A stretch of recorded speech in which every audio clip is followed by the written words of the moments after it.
TCP Productions presents The Doomed Interceptors, written by Terrence Potts, narrated by Terrence Potts.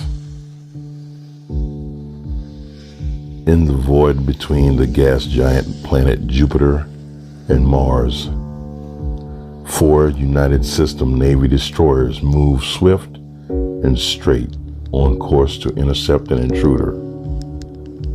All 4 destroyers were of the Kennedy class. At 1,000 foot long with a crew of 200, armed with 8 rapid-fire heavy slug rail cannons, 4 high-energy laser nodes. The ships had also been equipped with antimatter-tipped smart missile batteries, 2 each holding 500 missiles. The high-velocity EM sublight drive pushed the deadly spacecraft along at 250,000 miles per hour, fast for in-system flight, yet a snail's pace between the stars. All 4 destroyers were system defense only, no warp drive. The intruding spacecraft was immense and powerful. Preliminary reports from Jupiter Station 12 had shown that much. The vessel had passed within a million miles of Jupiter. A visual had been briefly possible despite its rapid speed. The ship, like an immense pine cone with what seemed like blisters dotted along its blue, dull gray hull. 4 bright blue plasma cones marked the ship's propulsion drive.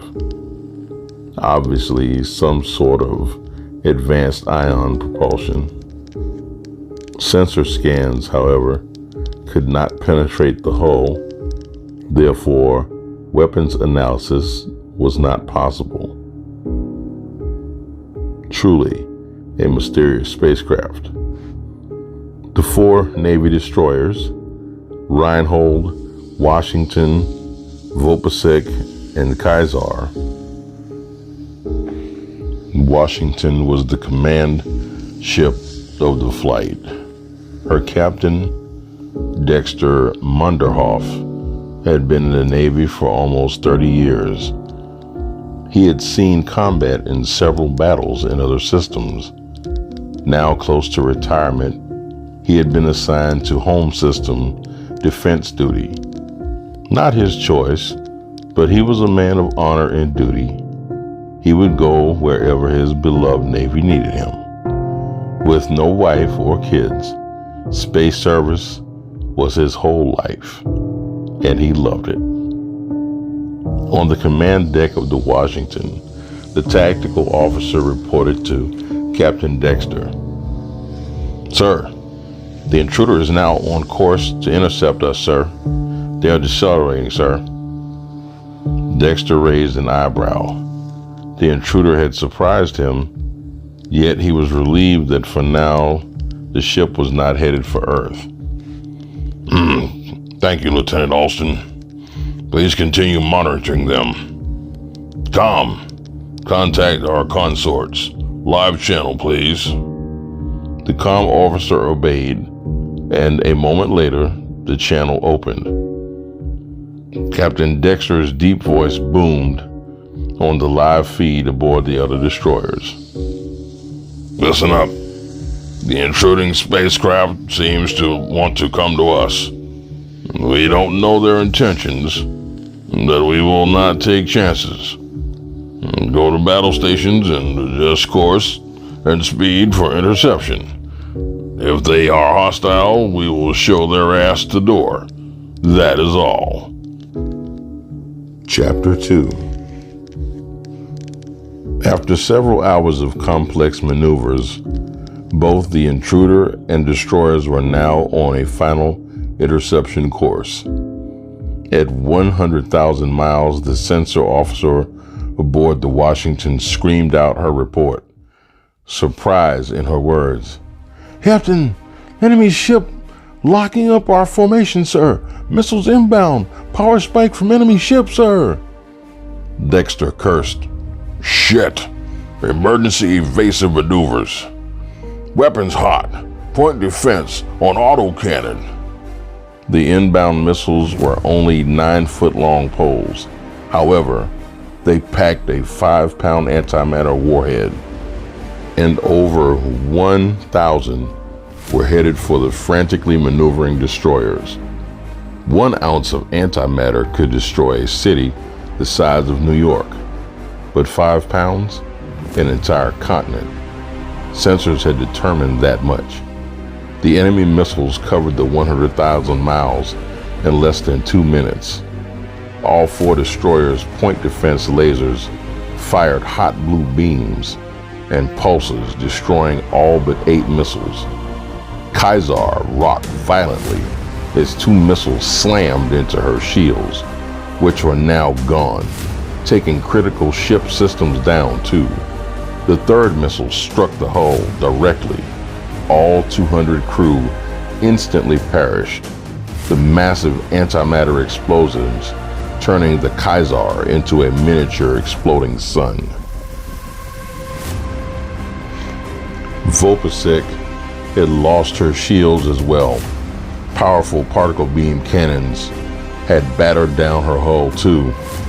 The Vopasek had fired all of her missiles and a full round of railgun slugs, as did Washington and Reinhold.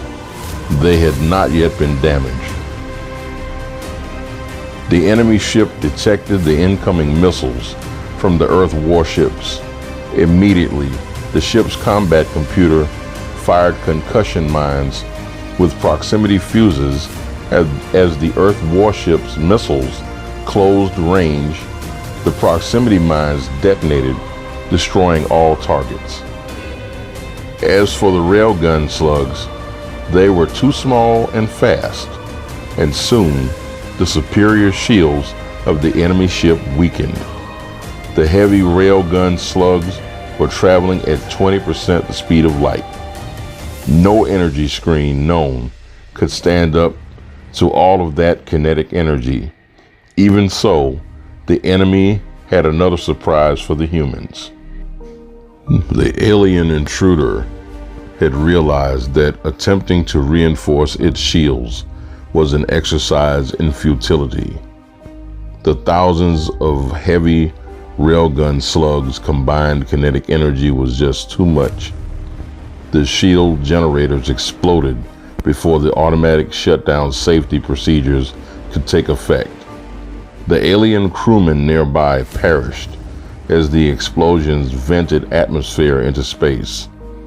Heavy slugs battered the armored hull of the hulking warship. It shuddered and rocked violently.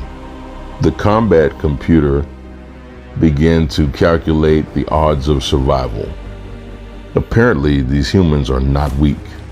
However, it had a mission to complete. Its crew were expendables.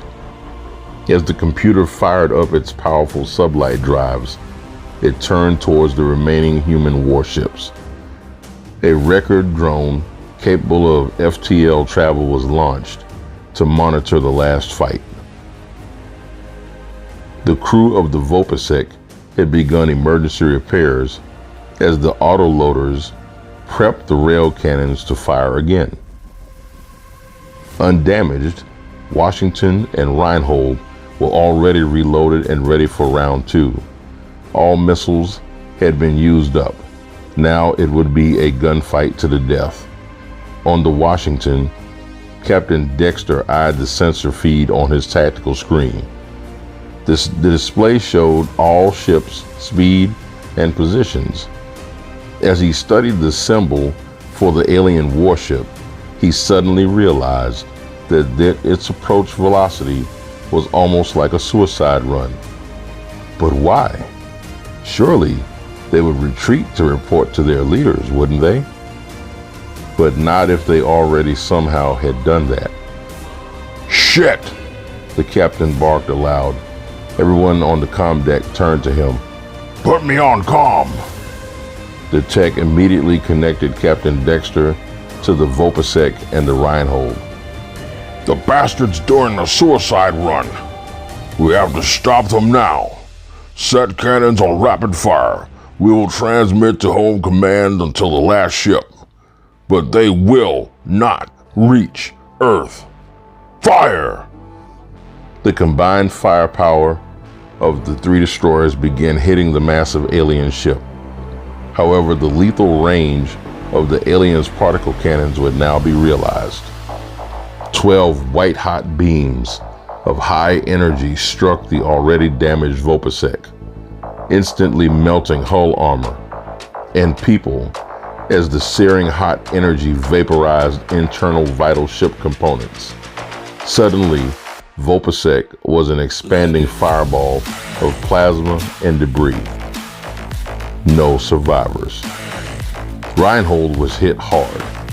Hull armor bled off into space in glowing red hot slivers. Several cannon turrets were obliterated by the powerful energy weapons. Several power relays had been destroyed, the crew desperately trying to keep Reinhold in the fight. Helm control had been lost, weapons were offline. Washington had taken heavy armor damage, yet kept on going, continuing to fire her weapons. Now that the range had closed to almost point blank, the combat computer was an AI, or artificial intelligence. It was impressed by the human's sheer warrior abilities. A pity, I must destroy us all, it thought to itself. The safety feature on its massive antimatter reactor was shut off.